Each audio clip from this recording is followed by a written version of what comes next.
Hello, welcome back to Mancinima. I hope you've all had a lovely week. I've got a couple of film reviews for you, as usual. However, they're not the ones that I promised you at the end of the last video, and I'll explain why as we go further into this video. However, let's talk about one of the ones that I did happen to see, and that is The Beekeeper. The Beekeeper stars Jason Statham. It's directed by David Ayers, who you may know from Fury and the original Suicide Squad movie, not the James Gunn one. And yeah, Jason Statham plays Adam Clay. He's kind of a general handyman, and he's living on the estate of Eloise Parker, played by Felicia Rashad. And she's an elderly woman. She's got this big estate, and he goes out there and deals with any problems. I think there's a hornet infestation that he has to deal with at the beginning of the film, and he deals with that, and he comes back to her, and she says to him, well, why don't you come and have lunch with me this evening? So thank you for looking after, my hornet situation, and also for generally taking care of the property. So he says, okay, I'll do that. And in the meantime, he goes off to tend to his bees because he's a beekeeper, as it says in the title. So he looks after them and he farms honey from them. But while he's out doing that, she's indoors and she's looking at a laptop, and a message flashes up. And it says, your antivirus software is running out, or something like that. And in order to renew, please press this button. Otherwise, we'll have to lose all of your files. And she's got photographs of her grandchildren, of a daughter, and all that kind of thing on her laptop. So she really, really doesn't want to lose that. So she agrees to do this thing, and of course it goes off to this call centre, this hidden call centre in the middle of the city somewhere, which is being run by a load of scammers, whose target is basically just to rip off the vulnerable.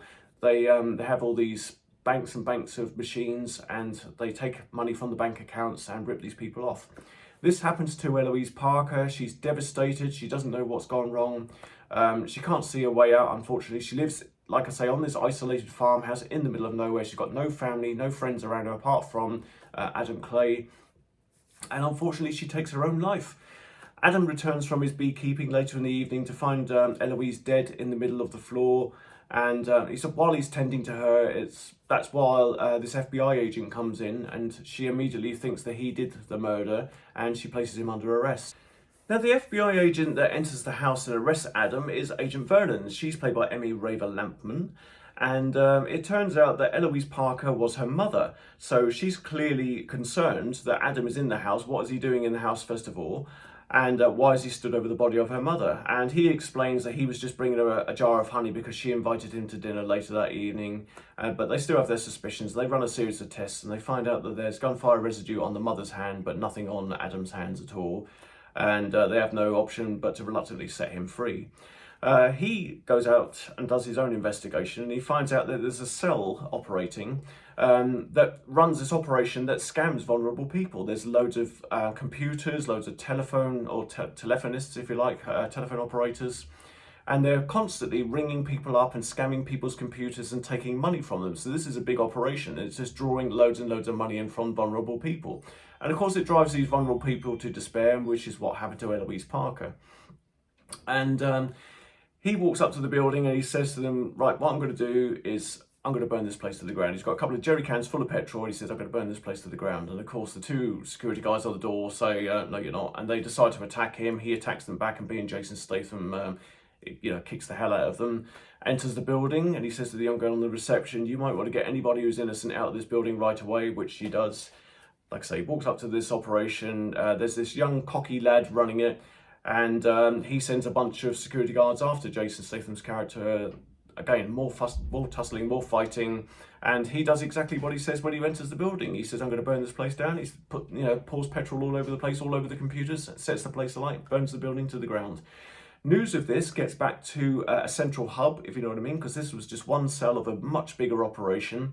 And there's this young lad there played by Josh Hutcherson. I think he plays a character called Danforth or something like that. Derek Danforth. And he instructs a bunch of assassins to go out and find who this person is and to take them out. And of course, it all goes terribly wrong because Adam turns the tables on them and takes them out with ease. And we find out that Adam is a beekeeper, not only in the sense that he keeps bees on Eloise's estate. He's this kind of highly trained assassin, and they're part of this big group, if you know what I mean. They're called the Beekeepers, and they have this thing called the Hive. It's just a code name. It's one of those silly things that they have. It's kind of like the CIA or the FBI or something like that. But yeah, he goes out there and he basically decides to act revenge on behalf of Eloise Parker and work his way up to the top of the Hive. I thought this was a fun movie. I thought there was a lot of action in this movie. I thought there was a lot of great fight scenes. Jason Statham is absolutely fantastic as a martial artist, as we all know, and he's always great when he's at his best doing those kind of movies. The one thing I will say about the film is that I thought that some of the character representations were a little bit flat. Jason's fine, some of the other characters are fine, but there's some of the FBI agents and some of the other characters that were in the film, their delivery just seemed a little bit flat. It's almost like it's, you know, when you go into, when you see a film being made, they have a rehearsal.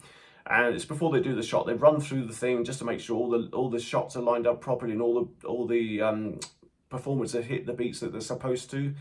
And it's almost like a rehearsal shot that you see in this film. It feels like they're not quite giving it their all, and some of their delivery is not as punchy as it could be.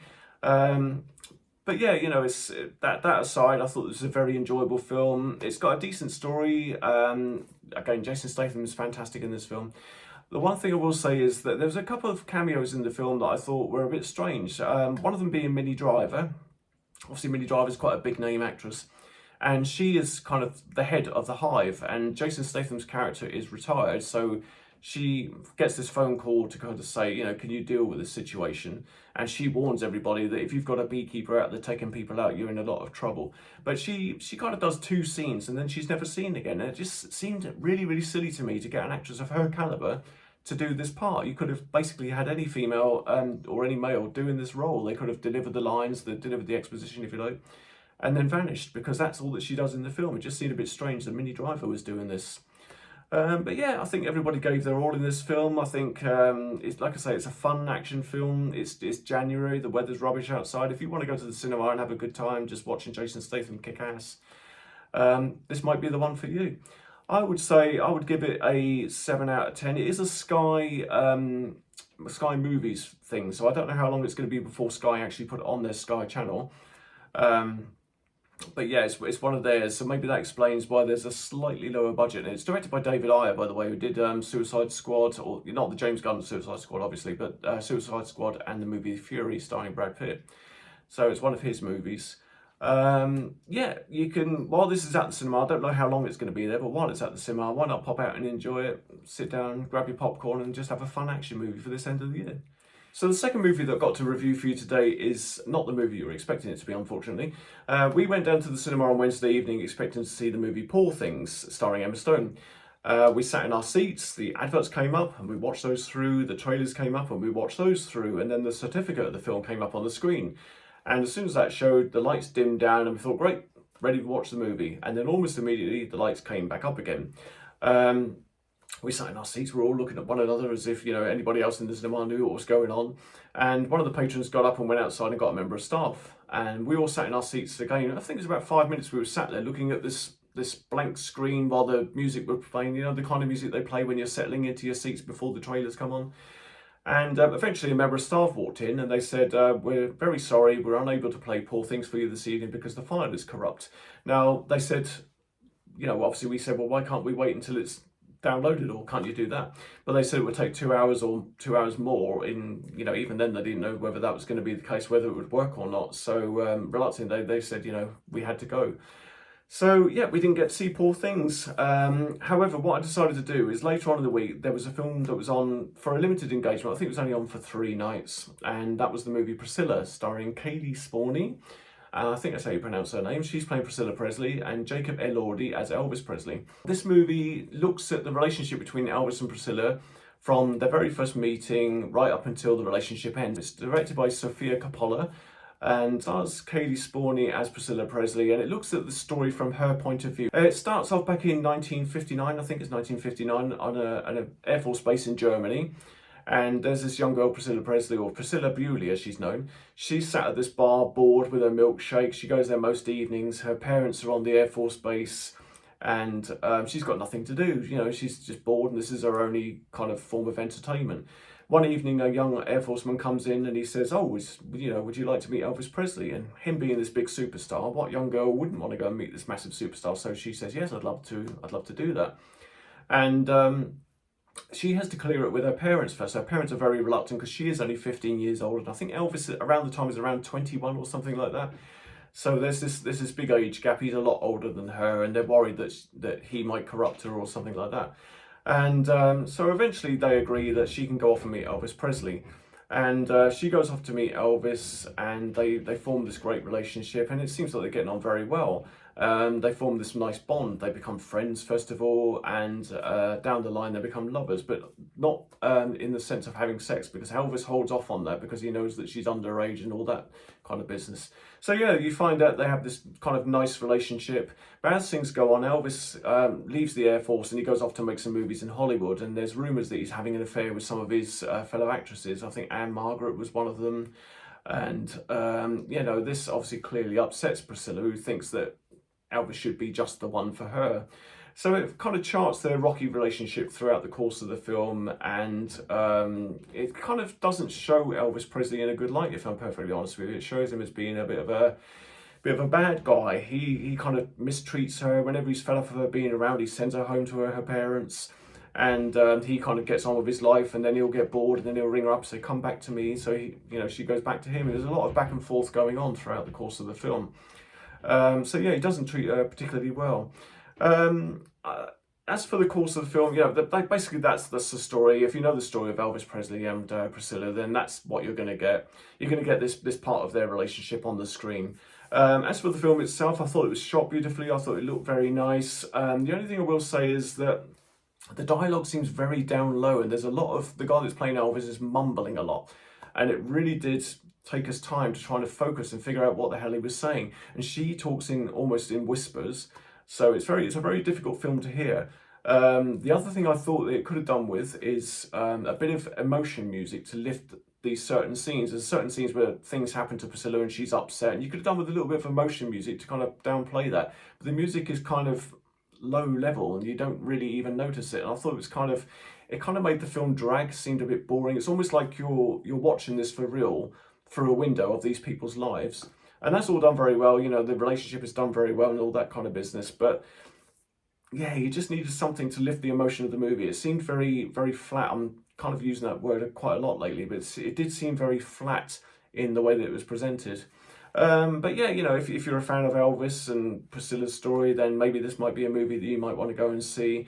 The other thing I'll say is I didn't think Jacob Elordi really spoke Elvis to me, if you know what I mean. When I was watching him on the screen, I didn't think I was watching Elvis Presley. When I was watching the Baz Luhrmann movie and we saw Austin Butler playing Elvis, I thought he was very good in the role.